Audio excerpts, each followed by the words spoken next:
Hello, ladies and gentlemen, and welcome to Canada Contenders League. It's Team Viral versus Ember Esports tonight. I'm Corbeck, XS Unnamed on production, and alongside me in the casting booth, he's fast, he's lanky, he's loyal. It's Whippet. Welcome aboard, Whippet. How are you?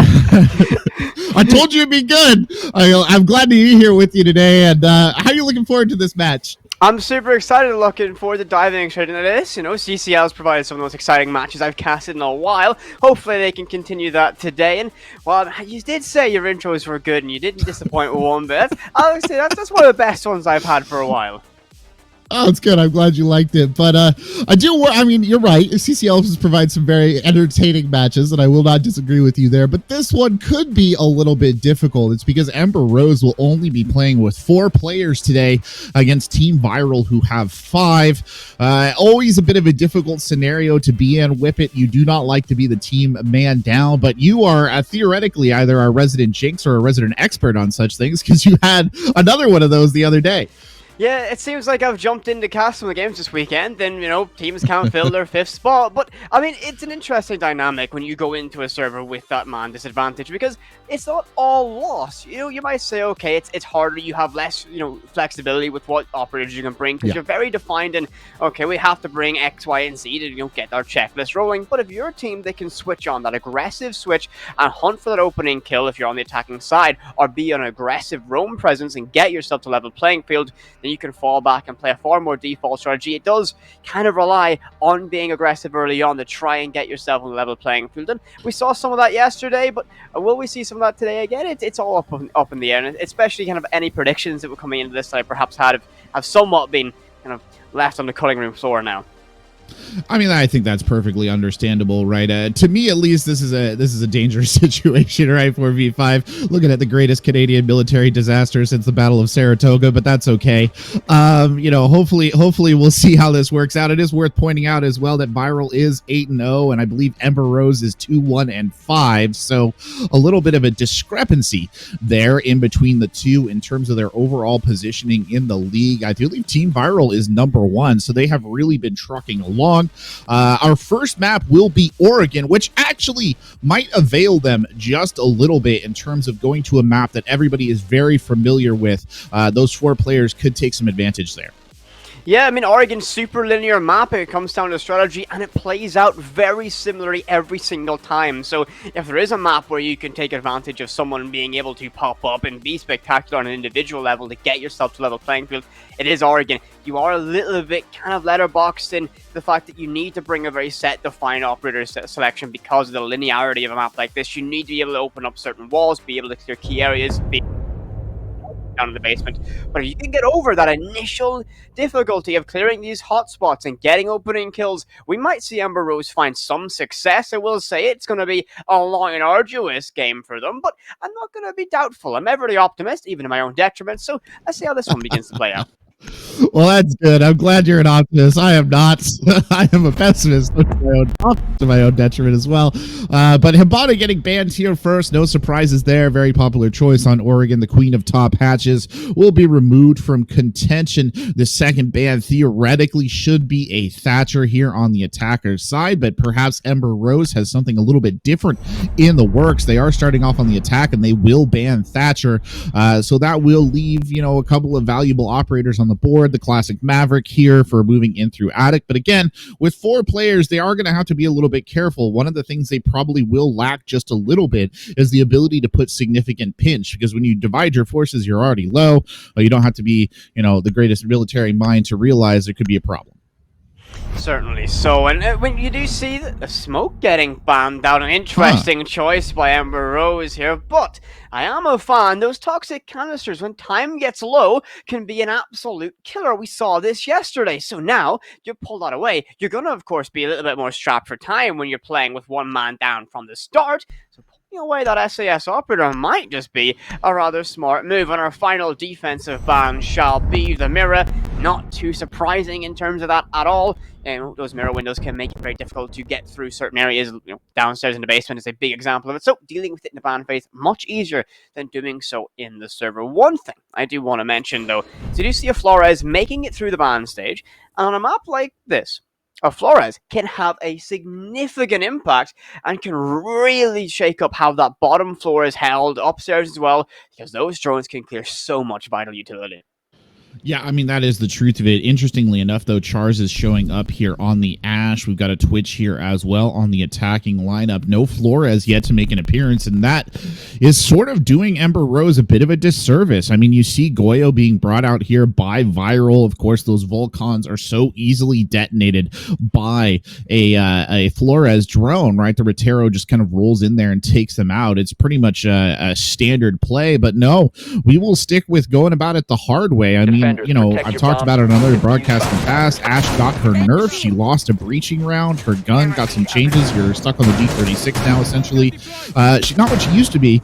And honestly, I would take Flores over her pretty much every day of the week nowadays.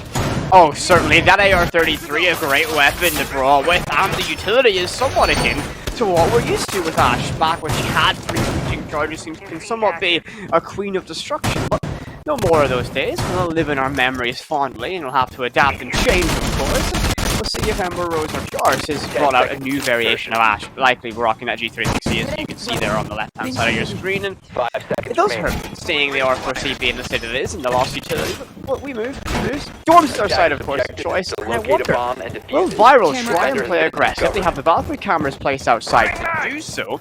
And again, you have the advantage. Maybe deciding to press that and just get aggressive and take the initial fights might be the idea. And it looks like Stern's going to be able to find that initial engagement. Jay Henny's the first to fall, and we find ourselves in a very early 5 versus 3. It looks like Senpai's going to be looking to go on the hunt to find more action. Can't quite find anyone just yet, but I would assume the time to strike will soon arrive.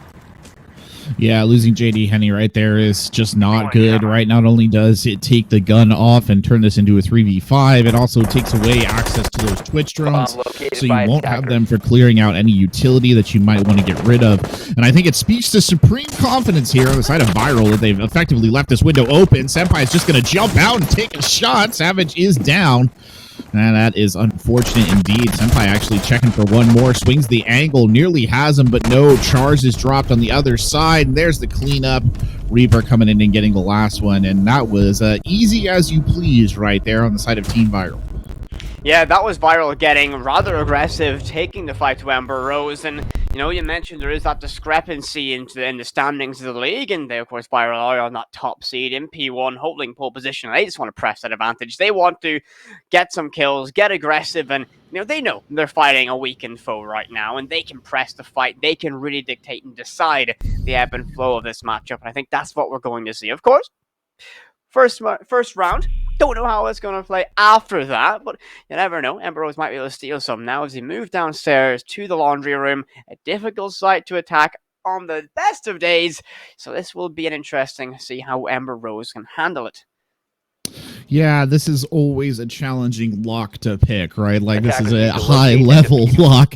We'll see exactly how they go about it. They're bringing a Nook here, which is kind of an interesting choice, but I guess if they're kind of going for the solo frag mentality, maybe I could see why you would bring that particular operator along. Certainly, maybe stick it a little bit to Nebula's Valkyrie cans if you can manage to keep the Hell presence up in the right places. On the defensive side, though, all pretty standard stuff. You bring the Goyo here for the Volcons. That's good, fine. You don't have a smoke, interestingly enough, so that will force you to flex a little bit in terms of shield positioning.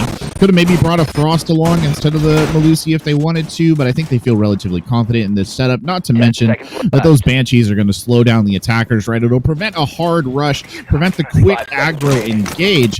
Interestingly enough, they're still going to choose to play out here in Elbow, and I actually think that's a really interesting choice, because usually you see smoke stacked up right there because he can use his toxic canisters to slow down attackers, but instead they're just going to look like they're going to whack Mute in that corner instead. It's certainly an odd adjustment and change. Of course, the smoke ban is an unorthodox one. Teams aren't too used to dealing with that. I have seen some teams in Benelux play a Goyo there instead of a smoke and using that smoke in a different position, and that would have been the adjustment I thought would come out here, but again, you're looking at the kit-wise, Mute's going to bring a very similar one, and perhaps that's what they're relying on. That's going to be Stern finding the opening kill once again. JD Henny's the first to fall, and this might just be the kind of the ebb and flow of this. It looks like it's going to be an aggressive drone presence meeting the entries as they try to make the progression towards or into the building itself. and it might just be a bloodbath, because I have a feeling, sneaking suspicion, that Viral might be playing with a little bit of confidence. Oh, just a bit. I'd say so. Savage is getting lit up there at the end of the hallway. Fires some rounds of his own back towards his opponent, but it really will just force MX Reaper to back off there like something out of a horror movie, honestly. Just drove him off. Didn't kill him. He'll be back, and he is still lurking in that area, waiting for his opportunity to return. That leaves Savages at very low health. Stern is also on low health, but not so significantly as to be too much of an issue. Meanwhile, Happy is down basement stairs of the laundry, trying to push his way in. He's going to almost stun himself there. He's got bodies here for a push as well. They will swing in, and there aren't an awful lot of defenders here waiting for him. Just one body hiding on the other side of laundry right there. The engage comes out. Senpai wins that gunfight easily. Savages puts one back in, but Senpai there for another. Well, they're certainly going to notice him now. He's got 2 kills in this round. He's looking to make it 3. Charge crosses, takes a lot of damage, left with 1 chunk, and well, the pistol is enough to send him to the grave. Viral playing 2 rounds in a row, and well, somewhat affirming my belief that this just will be Viral, pressing the fight, trying to grow their advantage, and knowing that, okay, we have an intrinsic advantage. 5 versus 4 off the get-go. Let's not try and step back. Let's not wait for them. Let's not even give them a chance. Fight fast, fight hard, fight aggressive, and that's what they've done, and they found 2 very successful rounds out of it. Yeah, we talked a little bit about the idea that Ember Rose needs to play, aggressive to try and even it up, but really Viral has played quite aggressive. You've seen them get the opening kills both rounds so far. They're not hesitating to take kind of dangerous swings, right, into enemy gunfire. It's not only supreme confidence in the numbers advantage, but it feels like supreme confidence in terms of just pure gun skill. I mean, you saw that fight there with Senpai. Theoretically, that wasn't a, guaranteed win for the Jaeger right there. It was just unfortunate. I believe it was Happy who went down, or maybe it was Chars. Their shots just literally sailed over the Jaeger's head. I mean, they just straight up missed. And that does happen, and unfortunately, I imagine that mentally, let's be honest, morale-wise, probably the 4v5 is not exactly something that's going to engender a lot of confidence in a team, and I think Viral are more than happy to capitalize on that. They are going to the tertiary here, though. I mean, if there is an opportunity, perhaps, for Ember Rose to pick up a win, this might be the site to do it. I certainly don't think it's going to happen on basement. The only problem here with this site is there is a lot of ground to cover with it. You've got to go lots of different places, right, to come in and attack this one in an effective manner, and I think that's going to be a bit of a hindrance to the Ember Rose side. Yeah, this is not going to be an easy experience because, I don't think Ember Rose want to put the entire push and pressure down towards that small tower. It's just not going to be efficient, and they're going to try for that upstairs clear. But you'd always want to have someone pushing on all angles, setting up a pinch from white stairs, etc. They might just have that resource in terms of player count, and looks like Stern is just going to be backing up this kind of aggressive place that we've seen in the previous 2 rounds. No, there's someone up on T3. This is going to be a very tricky encounter, but Savage wins it out, and that might just turn this round upside down. It's onto a level playing field, and this is the best chance Ember Rose have to capitalize and find themselves around early in this opening split. Considering it's also a tertiary site, this really is lining up for them to be able to find some success. Stern just not fast enough right there on the gunplay, and I also think to a certain extent Ember Rose are almost expecting that sort of aggressive positioning now. You could tell that they were very careful about looking for it. Savages able to secure that kill, but now they've got MX Reaper to deal with up here on the top deck. He'll fire a couple of shots from the Vector just to let him know that he's keeping an eye on him with bullets, and they'll start fragging him out here, trying to give themselves some room to just push forward. Chars will actually swing around. Reaper does confirm the kill with the Nitro Cell. The swing from Reaper. Reaper is just solo defending on the top floor. The triple kill comes in, and everything that could have been was parceled away into the box of failure. And, well, that's the last death right there. Ember Rose defeated again. Yes, well, they had not the advantage, but they had the level playing ground for the very first time, but all it takes is a moment, an instance, and we saw that triple kill really just crush Ember Rose. No retaliation, no retort from that. 3 successive rounds from Viral, complete that flawless rotation, and it does somewhat tell the story of this matchup, and I think it's going to be very close to a repeat of that opening split. Once we get around number 6, we might see Ember Rose have a better chance again. Tertiary sites give teams opportunities, even on this disadvantage. And, Ember Rose, looking at this, you might not be bagging yourself to get a win, but grabbing a handful of rounds, I would see as at least a morale victory. So let's see if they can try and claw towards that goal. Oh yeah, you're totally right. It's a moral victory. You just got to get one, right? Like you got to at least put the boot in just a little bit. You can't let them roll over you. You got to let them know that there's fight in you. And I mean, realistically, we talk about there being fight in them. They've got 2 kills, and both of them were Savages. Otherwise, this has just been all viral all the time.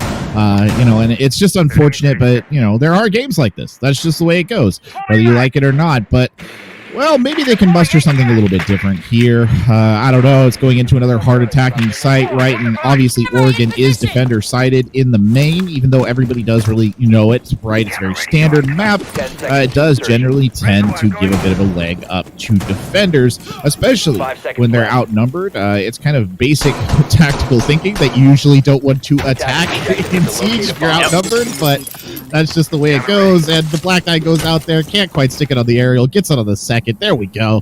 Not going to make the NFL with those kind of throws, but you got to appreciate the effort at least. That camera is actually not that bad, I guess. It'll give you something. I mean, something's better than nothing, and I mean, every time I see about these Valkyrie cameras going outside, that's a very aggressive camera positioning, and I wouldn't be too surprised if we see Stern make a few run out, or at least attempt it. A more direct push coming out now. It's going to be Savage cracking open the big window, peering directly inside early, trying to catch someone off guard. Spots of the rotation's not being made by top white, and that's going to give some extra cover for the defenders and make that job a little bit harder for Ember Rose to find a pick. And does seem that aggression that we saw has been a little bit retracted, and perhaps that was in anticipation for Ember Rose reading into it. So a little bit closer, more compact, playing around side, and Char's going to be able to take the first little bit of damage. That was from Senpai. We hear that carbine firing off and landing some shots. Not a lot of damage right home about, but still something to deter the French operator from dueling and brawling any further than that too. Mute Jammers will make it hard for information, and there was the aforementioned run out, but it came from Nebula, who's going to get slammed back down by Chars. The damage already done. 4 versus 2, and a lot of time left to work for Ember Rose. That's in favor of them, but they have only 2 players surviving. Well, at least they got the trade. Savages picks one up here as well. Senpai is down. Still difficult to fight off this back window with no real pinch at all. And Stearns actually slipped right through the net here and pushed up into the corner. I don't think they have any idea. Savages does manage to pick off one. The C4 comes sailing out, but it will be in vain. Char's now trying to go for a different angle of attack. Will actually move up towards the top of the dormitory stairs. There's a body on the other side. I don't know that he knows. He doesn't, because it's a swing low. The Dolphin dive from Stern to collect the kill. The frag grenades flying in here from Savages. This is the closest Ember Rose has come to a potential round to win, and I just don't know if Savages has it in the tank to pull this one out, but I won't discount him just yet. Some shots going in there, but nothing quite manifesting, and he's just stuck. Yeah, well, listen, Nate, this M67 might be a Hail Mary needed, cooked to perfection, but only finds a small amount of damage on the stern. And I think this is just going to be a duel around this window ledge for the remaining 45 seconds of this round. We see through the wall that Ashes has that Mossberg primed and ready, so seeing Suki there's the vault, he's going to get his chest filled with buckshot. We'll get a kill, though. Third of the round on the stern, and I'm beginning to feel some optimism here. 30 seconds left, and a chance. The run-out's coming here, and oh! The drone sound as he pulled up his phone. He's just going to get detected with that. The run out, the aggressive play with the shotgun finds it. But, as Savage just says, so close. And if they can keep clawing closer and closer, well, they might find a round. That was really well played from Savages, to be fair. He did a lot of the heavy lifting. Nebula just letting him know droning was not the play. And, I mean, I don't necessarily disagree with him in that sense, but also he wasn't going to blind jump the window, was he, realistically? It was a very difficult spot to play out of. I think many individuals would have made that same choice, right? But still, great play from Savages. Good effort. Unfortunately, not enough. Viral will pick it up. And, again, some of it probably is Viral being a little bit more aggressive, right? Taking more aggressive gunfights than they might do in a regular 5v5, but still, you know, got to admire the talent when it's on display. Unfortunately, he didn't pick up anyone with the frags. That would have been a real difference maker, but oh well. Down to basement now we go. The Volcans coming out here, 3 C4s in the tank, because MX Reaper has brought along a Mozzie, and they will, I think by the looks of it, go ahead and make that extension out to elbow again, though that really wasn't a factor on the last round. Yeah, I don't imagine Ember are going to be too keen or enthusiastic to make a push into that. It's often, for many teams at full power, it is a death sentence because there's so much utility stacked up against you, and a mute Mozzie combination there would even disrupt that Flores strategy, which is so used by many teams to help make it easier to break it through.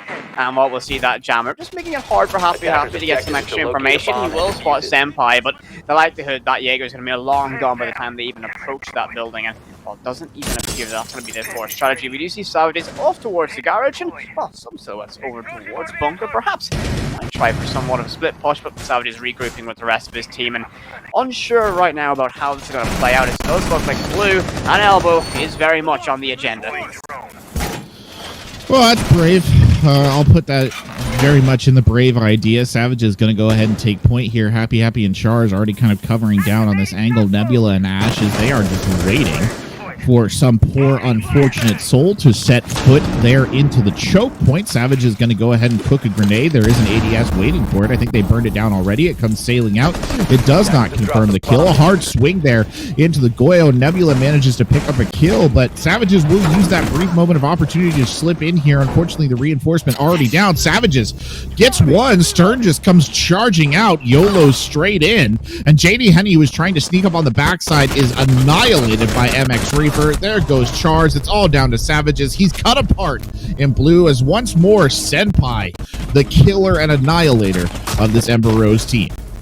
Yeah, well, that was what we were mentioning, that I wouldn't think Ember Rose would be too keen of pushing towards Elbow, and I think that's a core reason why everything was set up perfectly from Viral, even with the disadvantage that Ember Rose had intrinsically for that.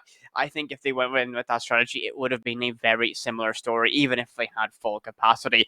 It was a well-executed hold from Viral, and you must give them credit for that. Ember Rose tried to sneak that Nook down towards the freezer area, but no. While we're privy to it, and they find themselves now 5 rounds up to 0 of Ember Rose, moving round number 6, last of their defensive half for Viral.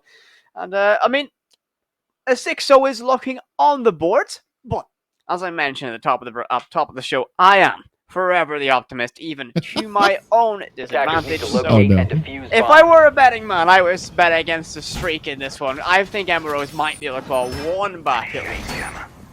I got to appreciate the positivity. I'm just imagining you standing on the deck of the Titanic being like, look, guys, it's not that bad. We'll be all right.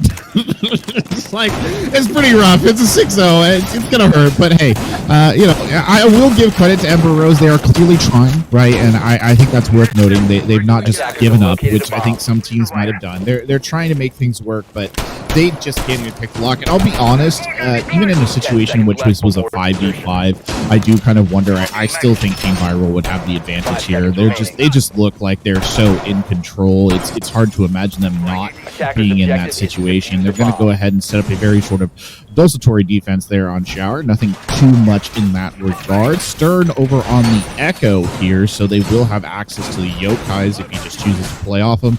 He's also brought the shotgun to bear on this particular ramp up. They have 2 anti-drone operators and, of course, the Volcans here as well, so a lot of defensive utility to use and some good drone presence as well. JD Henny already in here through the garage, can start pushing forward at any time. Savage is going to go ahead and relocate all the way over from the junkyard. Might consider jumping in by that dorm stairs window if he wants to, though. Again, a bit of an aggressive strategy in that hallway has so far been a very deadly place for this Ember Rose team, and Savage is actually going to win the first gunfight. Well, this is a good beginning of the round for Ember Rose. It started off like this as well. They were able to find the initial kill last time around on round number 3. Can they capitalize? Can they compose themselves to find more? Remember last time it was, I believe, MX Reaper found 3 in rapid succession to really kill the hopes and dreams of Ember Rose, so they might try and avoid that, but a far more heavy commitment down towards small tower, and this might pay dividends if they can make it work. We see Ashes playing around this elbow, this Zulu hallway, and it's going to be a very tricky kind of job to break that out, because that hallway has so many options. You can play, you can fall up the stairs, or you can go on a long rotation away, but be happy. It's just inside his sight! The Maverick's going to be able to find one on the stern and attempt to plant. Everyone from Viral somewhat caught napping. Charge is now inside of security, but there's no rotate there. Just a blind fire through the wall. Pity Henny's going to fall the SMG-11, but the plant goes down. And we are 40 seconds away from critical MX Reaper upstairs. And the chance to cause some chaos. Ashes will find a second of that SMG-11. Savage is the next to fall. And now happy. The M4 design to start us all off. Has to hold on. 27 seconds left of the diffuser hits critical. One nade to try and buy some time, but doesn't see the player in the main lobby. Escapes just a bit of HP left. Time ticks down though. Someone tries to try and get down this plant, but Ashes finds 3 and crushes Ember Rose in a post-plant situation. They go 6 rounds up. Well, I mean, they got the plant down. That was exciting. They managed to sneak that one in there and slam it down. But alas, just not the manpower in place to really contest in the post-plant situation. Not winning the gunfights again as well, which has been a crucial problem for the Ember Rose side. Valiant effort. I will give them points for trying. Of course, they made a good run at it, but it just was not to be. Up to Kids Dorm's main hall we go, and now we see what the defenders will bring out here. It's the last opportunity for them to stake a bit of a point here and push this one maybe one round more. Frost, Jaeger, Mozzie, Rook. Interesting note about Rook. I bring this up every time I see him. It's just really interesting to me. Of all the kind of meme operators, he has a very low pick rate, but he has the highest win delta of any operator in Rainbow Six Siege right now. Any defensive operator in Rainbow Six Siege, I should say, which is, I think, very interesting. I don't necessarily know why that is. Maybe it's just because people bring him out when they know that things are basically won, but I think he's a valid choice in this situation, Ribbon. Give him a little bit of extra health. Maybe help him win some of those gunfights that they have struggled to bring down. Yeah, I mean, also, it's a decent kit. The MP5 is no slouch of a weapon, and extra health is never something you can turn your nose up at. So, it's, again, not one of those operators that you would see many teams bring instead of a core setup, but this is not a normal matchup for Ember Rose, so operators that you're comfortable on and blanket benefits the team are something that they'll want to take, and they have done so. I do like the addition of the Frost. Those hog mats can catch you napping if you aren't aware, and they might be relying on that because Viral, 6 rounds up, playing against 4 opponents, they might get fast and aggressive, and if you can trap someone on one of those mats and get a free kill out of it, might be able to get yourself back to level playing field. I will say that part of the overarching problem that they're going to have here on the side of Ember Rose is they have no hard breach denial, which means that sightlines will just be set up, right? Nebula will be able to get the master bedroom closet open quite easily. You'll probably see something pushing in through attic. It's going to be a lot of having to worry about that. Happy there just misses his prey by a few seconds, came into classroom, but the rappel was already underway. Nebula now pushing in. Here we go. We'll go ahead and get the setup. MX Reaper already secured a kill on the JD Henny. MX Reaper going to go ahead and just blow out the wall, and then the rush will come in. I don't even think they had that fully reinforced. Stern goes down, and it's a 1v5, and that will be curtains here for Happy and the gang. No, rotate back. You'll get the kill. Maybe not. No. MX Reaper there to finish it off and end that one in fine fashion. If that spray transfer connected, you never know, we might have seen a different story to that conclusion of that round, but Viral take a flawless 7-0 victory here on Oregon. I mean, not a lot to write home about. Realistically, Ember Rose, they certainly came out, tried to get some rounds, got very close. The big exception will be round number 6 where they got the bomb planted. They nearly held on. But, they just couldn't quite make it work. They're playing, of course, man down for the entire experience. So, I've seen lesser performances. So, credit to them for keeping out and trying. But with that being a caveat to the entire thing, it does make it hard to view this and not always add that asterisk behind anything we say. Yeah, you're true. It is kind of one of those asterisk moments, right? But oh well, that's the way the cookie crumbles. Again, appreciate the effort coming out of them, but just not enough. And even their execution at times was a little bit difficult. They just didn't have the bodies. They didn't win the gunfights. You don't win your ones. You don't win siege. At the end of the day, that is just how it goes. But we'll be back with the second map here, and maybe, just maybe, a sea change on the way. Perhaps we'll see somebody getting around, some people getting some kills. Don't go anywhere. We'll be right back with Canada Contenders League.